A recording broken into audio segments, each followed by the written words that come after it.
Let's talk a little bit about the literal elephant in the room, governing in a Republican supermajority.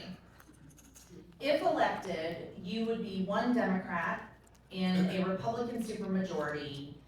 What is your theory of power in that environment? Anne? So I think first, as I've said before, you go and you find issues that you can work with Republicans on. And there are some.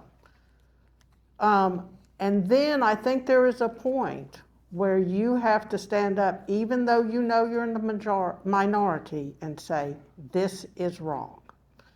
I would have been right there with all the Democrats with the redistricting saying this is wrong. And so we will have those times and we need to stand up. But again, I've worked with a variety of people and we generally could come to an agreement on some things.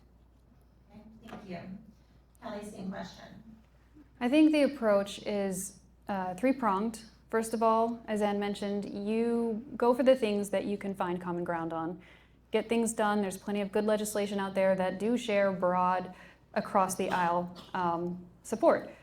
But then when it comes to putting forth bills that matter, that follow our platform, we need to continue to push those out, even when we know that they're not going to succeed. It's going to establish our position. It's going to help build the bench. And it's going to get us on growing the coalition for the next cycle.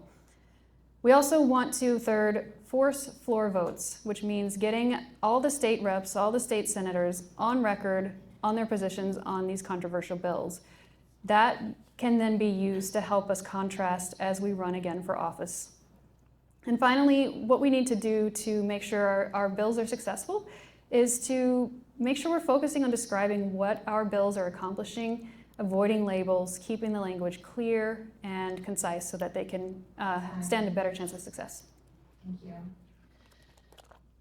If you were, Kelly, to give an example of an issue that you would compromise on, that maybe isn't always one that Democrats would agree with you, what example would you give in that instance? So I think that for me, that would probably have something to do with gun control, but there's a limit to that. I believe that at a state level, we're not changing the fact that our federal constitution allows for the carrying of firearms. And so reasonable accommodations to that amendment are something that we can compromise on. But there's definitely a line. When children are in danger, that is an especially red line for me. And making sure that our gun laws still include common sense and include the policies that broad, vast portions of the population do support. Background checks is something that is universally well supported. So can compromise on a few things on gun regulations, but there are definite limitations to that. Okay, thank you. And do you have an example of an issue where you would compromise? Well, gun control.